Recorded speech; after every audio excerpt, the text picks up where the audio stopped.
So hello guys, welcome back to my channel. This is Rohit Kharwar और आज हम नए वीडियो के साथ आए हैं। इसके पहले मैंने 12th जो साइंस साइड से, साइंस स्ट्रीम से 12th के बाद कौन से कोर्सेज़ है, इसके पहले मैंने इसके ऊपर वीडियोस बना चुका हूँ। 12th साइंस के बाद कौन से कोर्सेज़ है, तो उन्हीं कोर्सेज़ में से मैं आज एक कोर्सेज़ उठाया हूँ जिसके बारे में आज थोड़ा डिटेल में बात करेंगे कि कितनी अपॉर्चुनिटीज़ है। बहुत सारी अपॉर्चुनिटीज़ इसमें, वो आपने टाइटल में देख लिया होगा मैं किस कोर्स के बारे में बात कर रहा हूँ। बीएससी मैथ्स के बारे में बात कर रहा हूँ, जहाँ पे आपको बहुत सारी अपॉर्चुनिटी मिलती है आगे।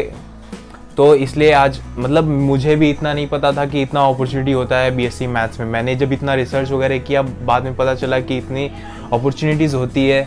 मतलब बेसिकली हमको पता होता है कि बीएससी मैथ्स करने के बाद हम एमएससी करके लेक्चरर वगैरह बन जाएंगे किसी कॉलेज वगैरह में, लेकिन यहाँ पे बहुत ज़्यादा अपॉर्चुनिटी है, काफ़ी फील्ड है जो हम लोग को नहीं पता था। इस वीडियो में हम पूरा सब उसके बारे में A to Z जानेंगे। तो इस वीडियो में मैं सब खोद के आपको बताऊंगा कि क्या क्या होता है बीएससी मैथ्स के बाद, तो इसलिए इस वीडियो को पूरा देखना, ठीक है। तो चलिए शुरू करते हैं और देखते हैं। आपकी स्क्रीन पे आ रहा है, पीछे देखिए कि पहला बीएससी मैथ्स के बाद किस लिए जा सकते हैं आप? एमसीए के लिए जा सकते हैं।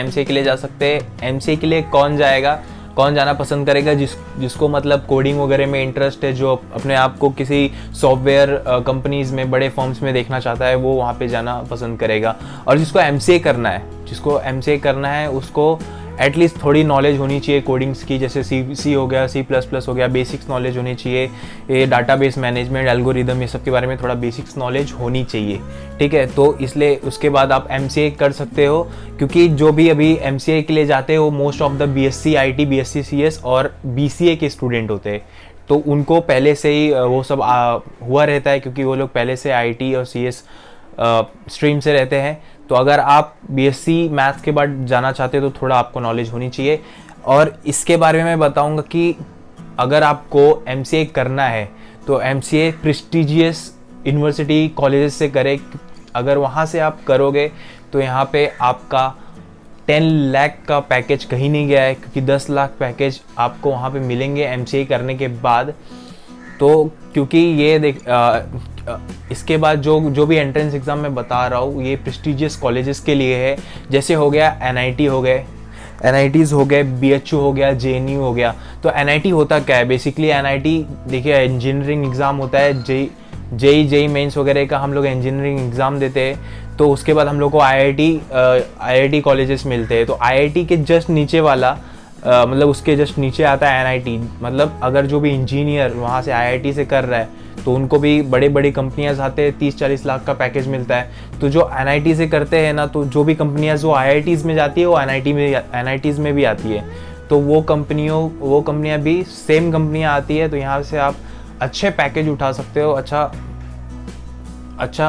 पैकेज उठा सकते हो वहाँ से। तो मैं आपको रिकमेंड करूंगा कि नीम सेट का आप एग्ज़ाम दो। पहले मैं यही रिकमेंड करूंगा कि आप नीम सेट का एग्ज़ाम दो। अगर नीम सेट क्लियर हो जाता है आपको टॉप एनआईटीज़ मिल जाएंगे इंडिया के, ठीक है। तो ये हो गया आपका एमसीए का। और इसके बाद हम देखने वाले हैं हमारा दूसरा क्या है। आप बीएससी मैथ्स के बाद एमबीए कर सकते हो और पीजीडीएम कर सकते हो। तो पीजीडीएम क्या होता है? पीजीडीएम होता है post graduation in diploma management. तो बेसिकली एमबीए जो होता है आपका वो 2 से 3 साल का होता है और पीजीडीएम होता है 1 से 2 साल का होता है। आप बोल सकते हैं कि एमबीए का छोटा भाई है ये पीजीडीएम, ठीक है। तो एमबीए में क्या होता है? MBA most of the educational पे फोकस करता है, और जो पीजीडीएम होता है वो इंडस्ट्रियल वर्क पे ज़्यादा फोकस करता है, ठीक है। इंडस्ट्रियल एप्लीकेशंस पे ज़्यादा फोकस करता है।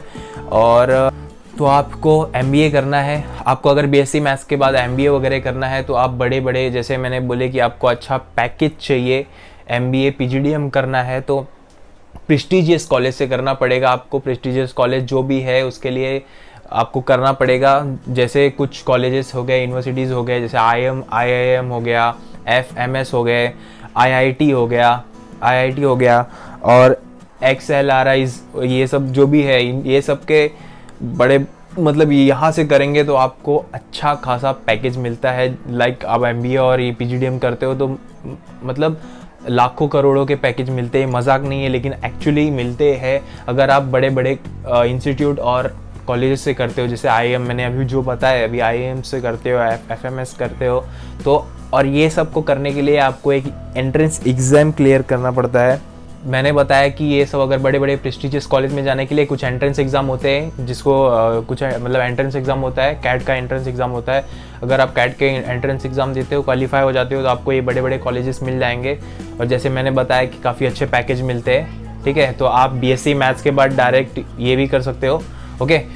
तो BSc मैथ्स के बाद आप एक्चुअली में जा सकते हो। एक्चुअली होता क्या है, एक्चुअली इंश्योरेंस कंपनियाँ होती है जहाँ पे आप अप्लाई कर सकते हो, आप वहाँ पे भी जा सकते हो, क्योंकि वहाँ पे काफ़ी आप देखते होगे रिस्क अनसर्टेनिटी वगैरह होती है, तो आप वहाँ पे भी जा सकते हो, वहाँ पे आप काम कर सकते हो। आपने सुना होगा इंश्योरेंस, सर आप कार की इंश्योरेंस करवा लो, घर की फैक्ट्री की इंश्योरेंस करवा लो, बहुत लाइफ इंश्योरेंस करवा लो, काफ़ी इंश्योरेंस होते हैं, तो आप वहाँ के लिए भी अप्लाई कर सकते हो। और इसके जॉब्स कहाँ मिलेंगे, देखो इसके जॉब्स आप इंटरनेट पे जाके वहाँ पे सर्च करोगे, बहुत से पोर्टल है जो जॉब ऑफर करते हैं। आपको वहाँ पे जाके डालना है अपना सब, मतलब सर्च करना है, वहाँ पे आपको बहुत सारे जॉब्स मिल जाएंगे इसके बारे में, लाइफ इंश्योरेंस वगैरह के बारे में, ठीक है।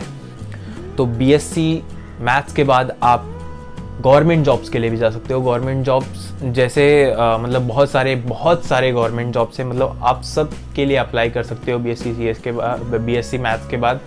तो BSc मैथ्स के जैसे हो गया, UPSC में जा सकते हो, SSC में जा सकते हो, स्टेट PCS कर सकते हो, और इंडियन डिफेंस सर्विस में जा सकते हो, ठीक है। इंडियन डिफेंस सर्विस में जा सकते हो, पब्लिक सेक्टर बैंक में जा सकते हो। अगर आपको बैंक ऑफिसर बनना है तो उसके लिए IBPS का एग्ज़ाम होता है।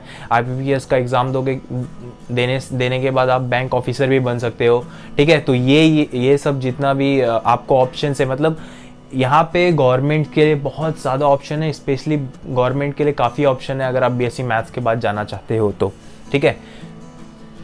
तो इसके बाद आप देख रहे हैं कि गवर्नमेंट इंस्टीट्यूट है। गवर्नमेंट इंस्टीट्यूट मतलब यहाँ पे क्या होता है कि जो गवर्नमेंट होती है ना, उनके 51% से ज़्यादा शेयर होता है ये सब कंपनियाँ में। तो ये ऑलमोस्ट बोल सकते हैं कि गवर्नमेंट कंपनीज होती है, ठीक है।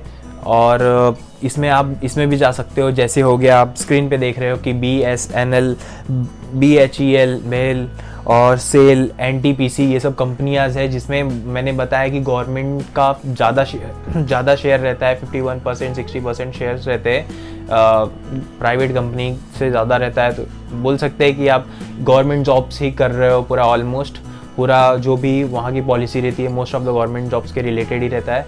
तो आप ये कंपनी में भी अप्लाई कर सकते हो। मतलब जैसे BSNL वगैरह में होता है कि वहाँ पे अगर कोई पोस्ट वगैरह खाली हो गया है तो वहाँ पे रिक्वायरमेंट्स भी आते हैं BSc मैथ्स के लिए, ये इतने लोग आप अप्लाई कर सकते हो। तो आप वहाँ पे भी अप्लाई करके जॉब ले सकते हो और सिक्योर कर सकते हो, एक गवर्नमेंट जॉब सिक्योर कर सकते हो, ठीक है। तो इसके साथ ही आगे बढ़ते हैं हम लोग। आगे BSc के बाद हम लोग इसरो साइंटिस्ट के लिए भी जा सकते हैं। मैं मजाक नहीं कर रहा हूँ, इसरो साइंटिस्ट मतलब एक BSc maths, plain BSc maths के बाद आप इसरो साइंटिस्ट के लिए जा सकते हो। यस, जा सकते हो, इसके ट्रेनी साइंटिस्ट बन के वहाँ पे आप जा सकते हो, ठीक है। इसरो साइंटिस्ट कैसे आप BSc मैथ्स के बाद जा सकते हो, इसके बारे में मैं खोल के वीडियोस बना दूंगा आपके लिए। अगर आप बोलो कुछ नहीं, एक बस आपको BSc मैथ्स में 65% अप चाहिए और एक एंट्रेंस एग्ज़ाम होता है, उसको आप देने के बाद आप इसरो साइंटिस्ट के लिए जा सकते हो, ठीक है। तो इसके ऊपर अगर आपको वीडियोस चाहिए तो मैं आपको पूरा खोल के बना दूंगा इसके ऊपर वीडियोस, कमेंट करके बता देना, ठीक है। तो इसके बाद हम बढ़ते हैं नेक्स्ट क्या है, जैम एग्ज़ाम है। आपको स्क्रीन पे दिख रहा है jam exam, jam exam entrance exam है। अगर आप इसको देते हो तो इसके बाद आप IIT और ISE में जा सकते हो, बड़े बड़े इंस्टीट्यूट में जा सकते हो। आप वहाँ से MSc कर सकते हो, MSc करने के बाद PhD MSc कर सकते हो, ज्वाइन PhD MSc कर सकते हो। तो समझ में आ रहा है कि आप डायरेक्ट BSc मैथ्स के बाद आप ये एग्ज़ाम देने के बाद IITs और IISc के इंस्टीट्यूट्स वगैरह में जा सकते हो, इतने बड़े बड़े इंस्टीट्यूट में। तो वहाँ से आप कर सकते हो। अगर आप बायोटेक्नोलॉजी BSc से कर रहे हो तो वहाँ से भी आप ये एग्ज़ाम दे के जा सकते हो, ठीक है। तो इसी तरीके से बढ़ते हैं हमारे नेक्स्ट टॉपिक पे, जो है मार्केट रिसर्चर। BSc मैथ्स के बाद आप मार्केट रिसर्चर भी बन सकते हो, मार्केट रिसर्चर भी बन सकते हो। जैसे हो गया डाटा क्रंचेस वगैरह होते हैं। मतलब एक एग्जांपल देता हूँ आपको, जैसे एक मेडिकल कंपनी है, ठीक है।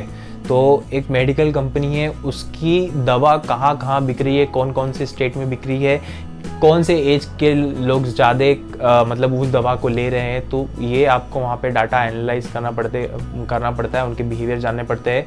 तो ये सब का भी वर्क रहता है, यहाँ पे भी आप जाके अप्लाई कर सकते हो, ठीक है। तो इसको ही मार्केट रिसर्चर बोलते हैं। और इसके बाद नेक्स्ट आता है आपका इन्वेस्टमेंट एनालिसिस। इन्वेस्टमेंट एनालिसिस में होता क्या है, बेसिकली बड़े बड़े जो कंपनियां होती है वो स्टॉक मार्केट वगैरह ये सब में, स्टॉक मार्केट हो गया, बड़ी बड़ी कंपनियां जो इन्वेस्ट करती है उसके लिए चाहिए रहते हैं। तो आप बीएससी मैथ्स कैंडिडेट चाहिए रहते हैं कि अब बीएससी मैथ्स की हो तो आप गुड मतलब नंबर्स में तो आप अच्छे ही हो क्योंकि मैथ्स से पढ़े हो।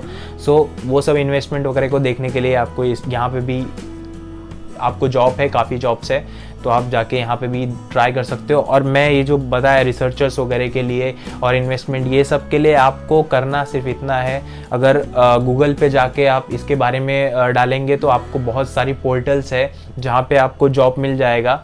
वहाँ पे जाके देखिए कि कहाँ पे आपका मतलब पोस्ट वगैरह खाली है, वहाँ पे अपना CV अपलोड कीजिए और आपका जो भी क्वालिफिकेशन है वो सब पूरा अपलोड कीजिए, ठीक है। तो आपको वहाँ से जॉब का नोटिफिकेशन आ जाएगा, जो मैंने बोला ऑनलाइन पोर्टल से।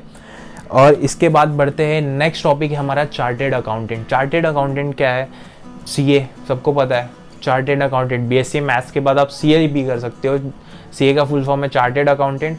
और चार्टेड अकाउंटेंट में होता क्या है, ज़्यादा से CPT का एग्ज़ाम होता है, तो ये सब क्लियर करना पड़ता है, ठीक है। उसके बाद आप BSc के बाद आप MSc के लिए जा सकते हो, जैसे हो गया MSc मैथमेटिक्स के लिए जा सकते हो, आप पोस्ट ग्रेजुएशन कर सकते हो। अगर आपने BSc मैथ्स किया है तो आप MSc मैथमेटिक्स के लिए जा सकते हो। उसके बाद आप MSc स्टैटिस्टिक के लिए जा सकते हो। इवन आप BSc मैथ्स किए तो आप फिजिक्स वगैरह के लिए भी जा सकते हो। BSc फिजिक्स, थोड़ा उसके कुछ एग्ज़ाम्स होते हैं जिसके लिए आपको थोड़ा फिजिक्स का नॉलेज होना चाहिए, ठीक है। तो उसके एग्ज़ाम देने के बाद आप BSc फिजिक्स वगैरह ये सब के लिए भी जा सकते हो। और इसके बाद अगर आपको मतलब इसके बाद और भी है जो आप MSc इकोनॉमिक्स कर सकते हो, MSc इकोनॉमेट्रिक्स कर सकते हो। इकोनॉमेट्रिक्स एक्चुअली होता क्या है, ये इंडियन इकोनॉमिक सर्विस होता है IES, जो कि काफ़ी अच्छा जॉब माना जाता है, ठीक है, जो कि काफ़ी अच्छा जॉब माना जाता है इसे। तो आप ये भी कर सकते हो। अगर इसके बाद आपको मतलब और भी इसके बाद भी काफ़ी फील्ड है जो हमारे मन में आता है कि BSc मैथ्स वगैरह करने के बाद हमको सिर्फ इतना ही मतलब यही फील्ड हमको दिखता है, जो अभी मैं बताने वाला हूँ कि आप BSc मैथ्स के बाद MSc कर सकते हो। MSc करने के लिए MSc के लिए जा सकते हो, लेक्चरर बन सकते हो, ठीक है। तो लेक्चरर बनने के लिए आपको करना कुछ नहीं है, नेट का एग्ज़ाम होता है, नेट का एग्ज़ाम देना है। नेट का एग्ज़ाम दोगे तो आप assistant of professor, assistant lecturer वहाँ पे बन जाओगे कॉलेज वगैरह में, ठीक है। अगर आपका नेट का एग्ज़ाम क्लियर हो गया तो आपको असिस्टेंट लेक्चरर वगैरह का पोस्ट मिल जाता है, ठीक है। उसके बाद अगर उससे भी आपका पेट नहीं भरता है, अगर आपको और भी बड़े पोस्ट पे जाना है तो उसके लिए भी एग्ज़ाम्स होते हैं। गेट का एग्ज़ाम होता है, मतलब PhD करना, आप PhD कर सकते हो उसके बाद मैथ्स में। तो PhD करने के बाद आप सीनियर लेक्चरर बन सकते हो, ठीक है, सीनियर प्रोफेसर बन सकते हो। तो ये उसके प्रोसेस होते हैं। और उसके लिए कुछ एंट्रेंस एग्ज़ाम होता है, जैसे हो गया गेट्स के हो गए, TIFR का हो गया, TIFR टाटा कंपनी वगैरह ये लोग करवाती है। आप हैदराबाद यूनिवर्सिटी से कर सकते हो, यूनिवर्सिटी ऑफ हैदराबाद। तो ये सब जो भी कुछ यूनिवर्सिटीज़ है, ये लोग जहाँ PhD करवाया जाता है, PhD में सब वहाँ से करके आप सीनियर प्रोफेसर लेक्चरर बन सकते हो। अगर ये वीडियो आप देख रहे हैं तो आई थिंक मुझे आप सबको क्लियर हो गया होगा कि यहाँ पे इतनी सारी BSc मैथ्स के बाद अपॉर्चुनिटी है, हम लोग को पता भी नहीं था। एग्जैक्टली मुझे भी नहीं पता था कि इतनी सारी अपॉर्चुनिटीज़ है यहाँ पे। तो बेसिकली जब मैंने सर्च करना शुरू किया, मैं बोला ओ शिट, इतना सारा अपॉर्चुनिटीज़ है यहाँ पे। तो काफ़ी सारी है। मुझे आई होप आपको ये पूरा वीडियो समझ में आ गया होगा कि आप कहाँ कहाँ जा सकते हो। अगर इसमें किसी टॉपिक पे आपको खोल के वीडियो चाहिए, मतलब ओपनली सब डिटेल में वीडियोस चाहिए, तो आप मुझे कमेंट सेक्शन में कमेंट करके बताओ। और हाँ, अगर मेरे चैनल को अगर आपने सब्सक्राइब नहीं किया तो सब्सक्राइब कर लो, क्योंकि मैं ऐसे ही सब career guidance after 12th science के जो भी वीडियोस है, जो भी मतलब करियर गाइडेंस करियर है, एक एक कोर्स को मैं डिटेल में एक्सप्लेन करने वाला हूँ। इसके बाद मैं बीएससी फिजिक्स और बीएससी केमिस्ट्री के ऊपर भी वीडियोस लाने वाला हूँ कि वहाँ पे कितने सारे ऑप्शंस, वहाँ पे भी काफ़ी ऑप्शंस है, मैंने अभी देख रखे हैं। तो मैं थोड़ा और रिसर्च करता हूँ और आपके लिए खोल के वीडियोस बनाऊंगा उस पर, ठीक है। तो इसके लिए आपको बस इतना ही करना है, मेरे चैनल को सब्सक्राइब करना है। अगर आप मेरे चैनल को सब्सक्राइब करेंगे तो आपको मेरे वीडियोज़ का सब नोटिफिकेशन मिलता रहेगा। And thank you so much. अगर आपको वीडियोज़ अच्छा लगा तो लाइक कर दीजिए और शेयर कर दीजिए अपने फ्रेंड्स के साथ। सो मिलते हैं नेक्स्ट वीडियो में।